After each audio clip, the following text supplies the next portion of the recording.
어서 오십시오. 네, 안녕하세요. 예, 예. 반갑습니다. 오랜만에 뵙습니다. 네, 예, 예.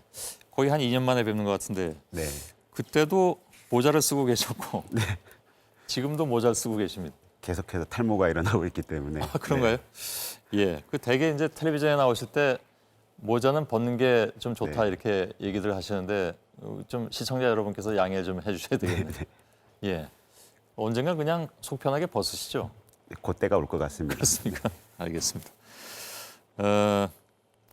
그 지난 주말에 그게 밀리언셀러니까 100만 부를 돌파했습니다. 네. 요즘 뭐 출판가에서 100만 부란 건 거의 뭐 찾아보기 어려운 그런 거기 때문에 굉장히 기록적인 그런 내용이 됐습니다. 네, 축하드리겠습니다. 감사합니다. 예, 예. 기분이 좋으시겠습니다. 일단 네, 개인적으로는 빚을 다 갚아서 너무 다행스럽고요. 그런가요? 네, 예. 미생 발표하시기 전까지 이렇게 빚이 좀 많으셨던 모양이군요. 네, 뭐한 10년쯤 끌어오던 주택 부금도 있었고. 아, 그런가요? 예. 그것도 아무튼 축하드리겠습니다. 네, 감사합니다. 드라마로도 나가더군요. 네, 최근에는. 지금 네 4화까지 나왔고요. 예. 네, 이번 주 금요일 날 5화가 나올 예정입니다. 예. 너무 이렇게 다른 방송사 드라마를 몇 화까지 말씀하시면 제가 곤란하긴 합니다만은 뭐 그런 거 신경 안 쓰기로 하겠습니다. 네, 네, 예. 드라마도 굉장히 좀 반응이 좋다고 들었습니다. 네, 굉장히 많은 분들이 봐주시더라고요. 예. 예. 책이 100만 부 팔린 것, 웹툰은 10억 뷰라고 들었습니다. 네, 지금은 조금 더 훨씬 더 많이 뷰가 올라갔을 것 같아요. 그런가요? 드라마 나오면서. 그럼 한 11억 뷰를 넘어갔을까요? 네, 아마 그랬을 것 같습니다. 예, 제가 이게 어느 정도인지 좀 궁금해가지고요. 그 싸이의 강남 스타일이 몇 뷰인가를 봤더니 21억 뷰더군요. 근데 싸이의 21억 뷰는 전 세계를 상대로 한 것이기 때문에 네, 네, 근데 미생은 우리나라 독자들만 상대로 한 거잖아요. 그렇죠. 그래서 더 대단하다는 생각을 했습니다.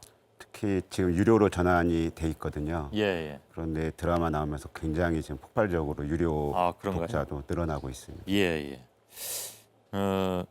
왜 이렇게 열렬한 지지를 받고 있다고 생각하십니까? 그러니까 이런 류의 드라마나 내용을 본 적이 없는 예, 상황이라고 생각을 해요. 그러니까 뭐 흔히 파티션 밑에 세계라고 할까요? 예, 그러니까 뭐 보통의 드라마나 뭐 영화나 만화를 보면은 예, 파티션 위에서 굉장히 뭔가 액티브하게 뭔가 움직이는 사람들의 모습이 보이는데 반해서 예, 이 미생이란 만화는 그 숫자 하나 때문에 울고 웃는 사람들, 그러니까 뭐 딱풀이랄지 이런 하나 때문에 뭔가 고민에 쌓이고 이런 사람들의 이야기를 다루니까 예. 아무래도 나와 가장 근접한 이야기라고 생각을 하는 것 같습니다. 예. 이 주인공이 장그래입니다. 그러니까 저 네, 그 만화상에서의 이름이 프로 바둑 기사를 꿈꾸던 젊은이. 근데 이제 그 바둑하고 직장 생활 이건 사실 공통분모가 별로 없어 보이기도 합니다. 네, 네. 근데 아무튼 그걸 잘 조화시키신 그런 작품이면 틀림이 없는 것 같고 그 공통점이 있다면 뭐가 있다고 생각을 하셨습니까? 역시 바둑이라는 것이 은유적으로 이야기하죠. 하나의 세상을 말하기도 하거든요. 예, 그랬을 때 직장인이라고 본다면 회사라는 곳이 자기의 세계의 일부이기 때문에 그 안에서 일어나는 일 자체가 바둑에 빗대어져서 이야기가 충분히 될 수 있을 것 같고 예, 뭐 바둑을 둘 때 1대1로 사람 대 사람이 바둑을 두지만 내가 회사라는 곳과 바둑을 한 판 둘 수도 있는 것이고 아, 예, 나의 부서와 바둑을 한 판 둘 수도 있는 것이고 나의 후배와 바둑을 한 판 둘 수 있다. 이렇게 은유가 가능할 것 예. 같아서요. 그런 지점 때문에 맞다는 지점이 있지 않을까. 예. 예. 그러면 윤태호 작가께서는 그 하여간 뭐 그 모든 걸 바둑에 비유하신다면 지금 저하고 인터뷰하시는 것도 저하고 바둑 한 판 둔다고 생각하고 계실지도 모르겠군요. 굉장히 지금 엄청 어려운 바둑을 한 판 두고 있는 거죠. 그렇습니까? 네. 몇 수 접고 두시는 것 같습니까? 100이신데 이미 다 깔아놓고 젖바둑을 두고 있는. 네. 그런가요? 저는 오히려 그게 반대로 생각하고 있는데 아무튼 알겠습니다. 근데 좀 궁금한 게 있습니다. 윤태호 작가께서는 바둑을 잘 두십니까? 그때 말씀드린 것처럼 10급 두고 있고요. 10급이요? 네, 10급이라면 거의 못 둔다고 봐도 예. 그러니까 아마 10급을 말씀하시는 거죠? 그렇죠. 예. 그러면 사실 이렇게 잘 두시는 편은 아닌데 그냥 형편없는 수준이죠. 네. 아, 그렇게 말씀하시면 제가 좀 서운합니다. 왜냐하면 저는 그거보다 급수가 낮기 때문에. 근데도 잘 아실까요? 그러니까 바둑을 실제 대국으로 많이 공부했다기보다는 바둑 관련 책들, 에세이랄지 예. 그 유명 프로 기사분의 그 자전적인 글이랄지 이런 것들을 통해서 많이 배웠기 때문에 바둑을 약간 문학적인 베이스로 예. 좀 배웠거든요. 아, 그래서 그런가요? 뭐 거기에 나오는 용어랄지 이런 것들이 좀 삶에 좀 은유가 많이 되는 지점을 예. 많이 생각을 했던 것 같아요. 예. 굉장히 그 대사들이 좀 디테일하다 이런 평가를 많이 받고 네네. 그렇기 때문에 더 이제 좀 공감을 얻는 것 같습니다. 근데 그 직장 생활을 해보신 적도 전혀 없으시죠? 없죠. 예. 네. 어떻게 그걸 다 이렇게 디테일한 대사까지 끌어낼 수 있었을까요? 그러니까 직장 생활을 안 해봤기 때문에 저 같은 경우 프리랜서이기 예. 때문에 어떤 시스템화된 곳에 계신 분들의 삶이 굉장히 궁금했었고요. 예, 예. 그래서 어떤 합리성으로 저 조직은 움직이는 것인가 이런 게 항상 궁금했던 부분이 있었고 예. 그래서 취재를 굉장히 많이 했죠. 취재를 많이 해서 회사에서 일하는 게 도대체 왜 힘든 건지 예. 저는 정말 이해할 수가 없었거든요. 상사가 시키면 그걸 하면 되잖아요. 예. 근데 그걸 왜 하기가 어려운 건지 그 너무 뻔한 것들까지 궁금했었고 예. 회사에 처음 들어가면 노트북을 회사가 주는 건지 내가 사서 들어가는 건지 그럼 갖다 준 다음에 누가 가져다 주는 건지 아 그런 것까지도 다 네네. 취재를 통해서 알아낼 수밖에 없었다. 그분들은 어이가 없는 거죠. 너무나 예. 당연하고 마땅한 걸 제가 자꾸 그럴 수 물어보니까 예. 그래서 뭐 어떤 분은 제가 하도 못 알아들으니까 자기 하루 일과를 자 제가 아침 6시에 일어납니다 해서 예. 쭉 이야기해 주기도 했었고요. 그 대사를 그대로 옮겨온 경우도 있습니까? 그러면 네, 뭐 먼지 같은 일을 하다 먼지가 돼버렸어라는 대사가 있는데 아 그렇습니다. 네. 예, 기억납니다. 그런 대사 같은 경우 그분들은 이제 지나가는 이야기처럼 한 말인데 저한테는 그 말이 확 와닿아가지고 그거 예. 혹시 써도 될까요?라고 물어봐서 예. 썼던 대사고요. 그러면 그 취재 과정에서도 예를 들면 오늘 저희가 이제 그 앵커 브리핑에서도 다뤘습니다만 비정규직 문제 그 애환이랄까 네, 비애랄까 이런 거 많이 좀 취재가 되셨겠네요.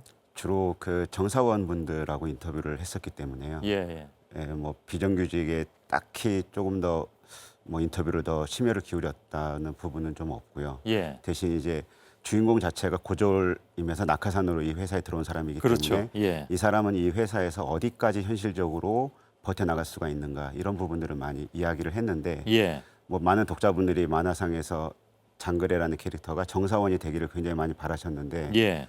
그거는 정말로 만화가 줄 수 있는 환타지가 아니라고 생각을 했어요. 예. 그렇다고 해서 많은 비정규직 분들이 대리 만족을 느낄 수 있는 것도 아니고 예. 그들의 실제 삶이 바뀌는 것도 아니기 때문에 만화에서 장그래를 정사원 시키는 것은 어떤 의미도 없는 거다라고 예. 생각이 들어서 그냥 회사에서 계약직 사원으로 있다가 퇴사하는 걸로 예. 마무리했습니다. 상당히 그 작가의 시각이 냉정했다고 볼 수도 있겠군요.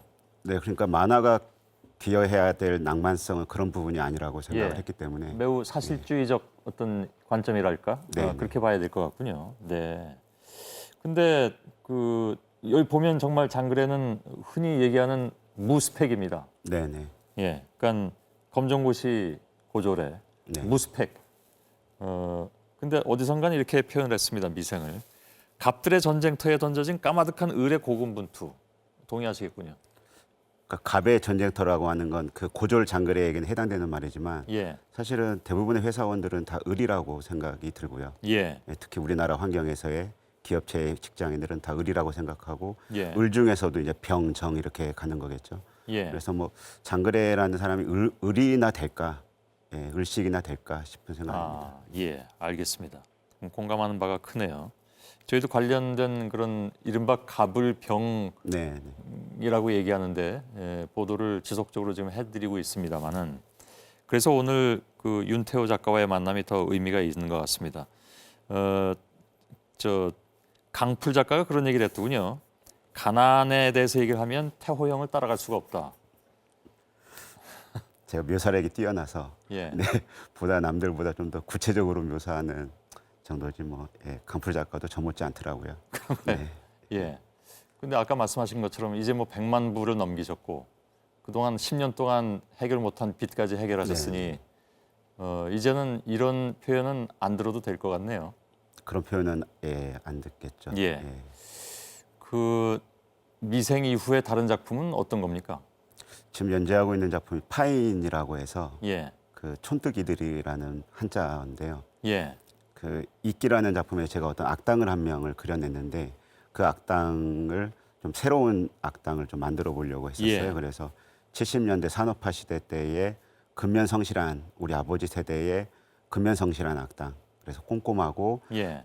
뭐 잠잘 거 줄여가면서 나는 도둑질을 하지만 너는 내 자식은 잘 커야 되고 어떤 이런 악당들의 어떤 근면성실함을 지금 그리고 있습니다. 그런가요? 네. 예.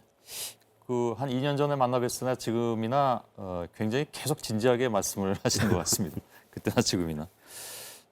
버틴다는 것은 완생으로 나아가는 것이다. 작품 속엔 이런 대사도 등장을 합니다. 네. 이건 모든 독자들에게 던져드리고 싶었던 그런 말씀인 것 같습니다. 그죠? 네. 저 역시 뭐 만화를 뭐 포기하고 싶거나 그런 적은 없었지만 예, 어마어마하게 힘들었던 적이 많이 있었기 때문에 예, 그 시간 자체를 버텨내기만 한다면 뭔가 자기 자신에게 기회가 오지 않을까. 예, 그래서 다른 강연 같은 데를 가보면 만화가가 되기 위한 재능은 뭐가 있냐라는 질문을 받게 되면 예, 어려운 환경까지도 버텨내는 것까지가 재능이다라고 이야기를 하거든요. 예, 예. 알겠습니다. 그 다음에 혹시 또 뭐 직장을 무대로 하는 그 만화를 그리실 기회가 있어서 직장을 취재하실 일이 있으면 JTBC에서 언제든지 받아드리겠습니다. 감사합니다. 예, 고맙습니다. 미생의 작가 윤태호 작가였습니다. 고맙습니다.